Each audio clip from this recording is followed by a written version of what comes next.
सोलापूरचा ग्रामदैवत श्री शिवयोगी सिद्धरामेश्वर महाराजांच्या दर्शनासाठी श्रावण महिन्यात भाविकांची मोठी गर्दी होत असते।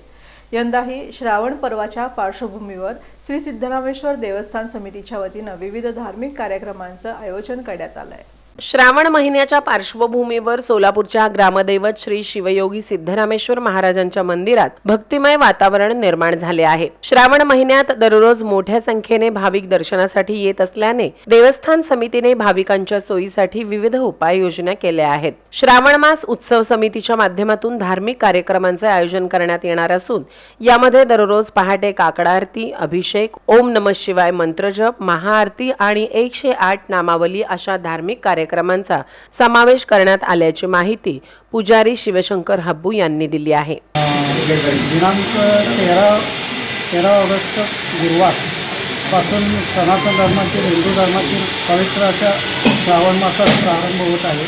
त्या अनुषंगाने पहाटे 5 वाजता काकड आरतीने सुरुवात होते। त्यानंतर 7:30 वाजता योग समाधी रुद्राभिषेक, ओम नमः शिवाय सामूहिक महामंत्र आणि महाआरती संपन्न होते। त्यानंतर 8:30 वाजता गर्भगृहामध्ये रुद्राभिषेक, ओम नमः शिवाय नामावळी, महाआरती संपन्न होते। त्यानंतर वरीकडे भक्तांच्या अक्षपूजा, महापूजा बांधल्या जातात। पुन्हा सायंकाळी 7:30 वाजता लोकसमाधीत पुन्हा रुद्राभिषेक, सामूहिक ओम नमः शिवाय महामंत्र आणि सामूहिक आरती होते। 9 वाजता सिद्धरामेश्वरांची पालखी परिक्रमा लोकसमाधीत व गर्भमंदिरात होते।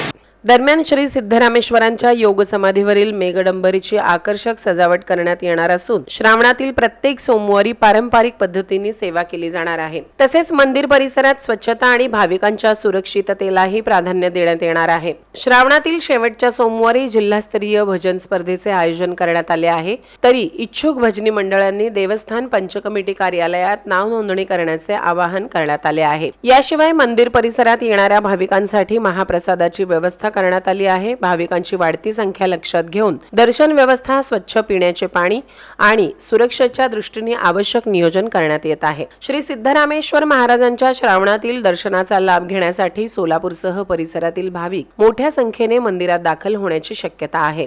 सिद्धरामेश्वरांची श्रावण भक्ती आणि धार्मिक परंपरा यामुळे मंदिर परिसरात पुढील काळात भक्तिमय वातावरण पाहायला मिळणार आहे, अशी ही माहिती यावेळी हब्बू यांनी दिली। सोलापूरमधील सिद्धरामेश्वर महाराजांची धार्मिक परंपरा आणि भाविकांचा उत्साह याची नोंद यंदाच्या 2026 मधील उत्सवाच्या पार्श्वभूमीवरही दिसून येत आहे।